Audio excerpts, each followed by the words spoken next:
So if we take the Flight 77 as just an example of the chaos and lack of reaction, it kind of tells the story of the other ones too. First of all, according to Robert Mueller, the head of the FBI, this terrorist operation must have been in the planning for months and years. Well, you've only got to go on the internet to find out what NORAD does when it is told a plane has been hijacked or lost communication with the ground. So you are these highly trained terrorists, and your intention is to hit the Pentagon. Your plane is taking off from Washington.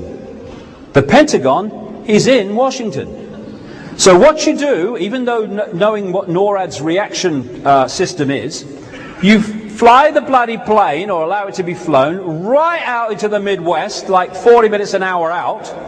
Then you hijack it, and you fly the sodding thing all the way back. Yeah, that makes sense to me. And even then, even when you've hijacked it that far out and come in, there is no reaction from the military that makes any difference to the outcome at all. Some say a plane didn't hit. I'll come to that in a second, but something bloody went off there, and certainly this Flight 77 went bloody missing. Now, the story became that what happened was that when the planes were heading for the Twin Towers, they scrambled jets from Cape Cod up on the East Coast, not that far from Boston, that kind of area, and by the time they got to the Twin Towers, oh, they just missed. And then, when this plane's coming all the way back from the Midwest, Flight 77, they scrambled jets from 130 miles away, the Langley Air Force Base, and they almost got there, but oh, just missed.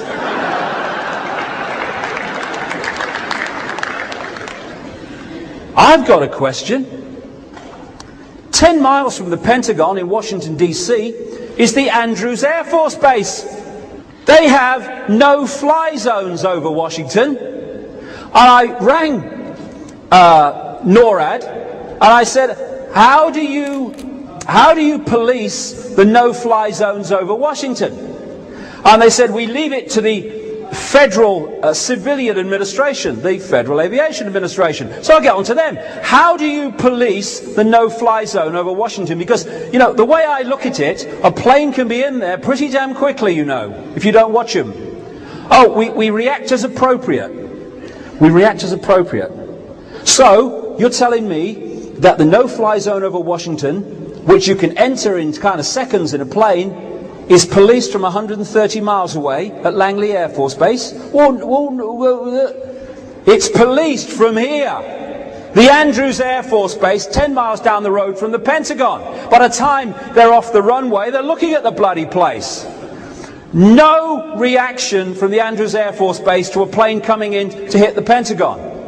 And even as the mainstream newspapers reported, immediately after the Pentagon was hit, planes, they said, were scrambled from the Andrews Air Force Base to protect the airspace over Washington. Well, what were they doing before? You know, was it, lunch go on a bit or what? Ridiculous. They were not scrambled because they weren't meant to. DC Air National Guard, the Capitol's Guardians, own website. They say here, the DC Air National Guard talks about all the planes it has, stands ready to respond to the needs of the District of Columbia and the nation should the needs arise, except on September the 11th. Not one plane took off until the Pentagon was hit and it was all over. This is from a news report about the system. It happens all the time. When a small plane recently entered the 23-mile restricted ring around the US Capitol, 2 F-16 interceptors were immediately launched from Andrews Air Force Base, just 10 miles away. In a similar episode, a pair of F-16 Fighting Falcons on a 15-minute strip alert were airborne from Andrews just 11 minutes after being notified by NORAD that a Cessna was straying towards the White House. Jumbo jet? Nah, won't bother, mate. Another cup of tea. Now, the 9/11 Commission, which the Bush administration fought so hard to stop, but eventually they couldn't, so they put a guy in who's going to come up with the right stuff, they said that NORAD mistakenly sent jets assigned to guard the nation's capital to positions over the Atlantic Ocean. Ooh, what are they doing? I thought Washington was the capital of Bermuda, mate. That's why I sent them there. It's all bollocks. An order by Dick Cheney to shoot down hijacked planes did not reach pilots until 30 minutes after Flight 93 crashed. What do they send? Carrier pigeon? It's a nonsense because it's hiding the truth of what happened. It's why they lie to us. People say, why do Bush and Blair lie so much? I said they don't lie so much. They lie all the time. They have to, because they are constructing the movie version of events to hide what's really happening. Therefore, they have to lie all the time. The 9/11 Commission said that FAA controllers lost track of Flight 77 for 36 minutes because of a glitch in the radar system. It was all going wrong that day, wasn't it? They were slow to react and there was confusion about what they do. Well, not on any other day. This is what the hijack regulations say. You get them off the internet. The NORAD escort service will be requested by the FAA hijack coordinator by direct contact with the Pentagon Command Center. If you are in doubt that a situation constitutes an emergency or potential emergency, handle it as though it was an emergency. There's no confusion there. That's what it says. That's not what they did. Now, this whole story about launching jets, that wasn't even said at the time.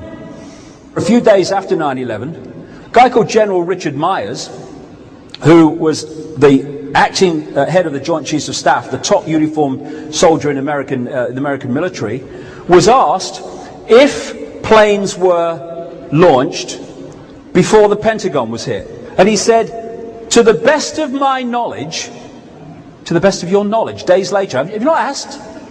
To the best of my knowledge, no planes were scrambled until after the Pentagon was hit. Now, that's immediately sounded so stupid that they wouldn't react in any way. But by September the 15th, they were still saying publicly that no planes were scrambled until the Pentagon was hit. It was only on September the 19th, 8 days after 9/11, that they issued a press release from NORAD saying, actually, we did launch jets from Cape Cod and Langley Air Force Base, confirming a CBS Dan Rather report of many days earlier. So it was yes, we did, and no, we didn't. That's what he said, Myers. He then said a few days later, we've learned that they did scramble jets, and then they said they didn't, and then they said they did 8 days later. So the official story was not constructed until 8 days after the event. Now these three guys are the three top people in the American military. The Commander-in-Chief Bush, Secretary of Defense Rumsfeld, and General Myers. It's very interesting about their stories of what happened that day. First of all, where was Bush? He was down at a school in Florida. And I was in a bar in Bermuda after I'd spoken there, just after 9/11. I was watching CNN live. And I saw Bush stand up and say, at a town meeting, as they call it, a public meeting with obviously selected guests as usual.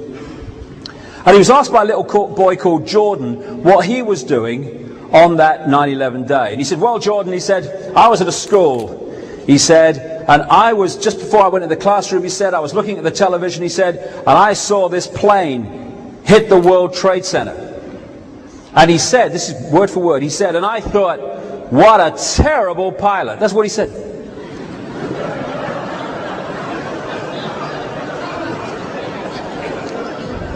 Now,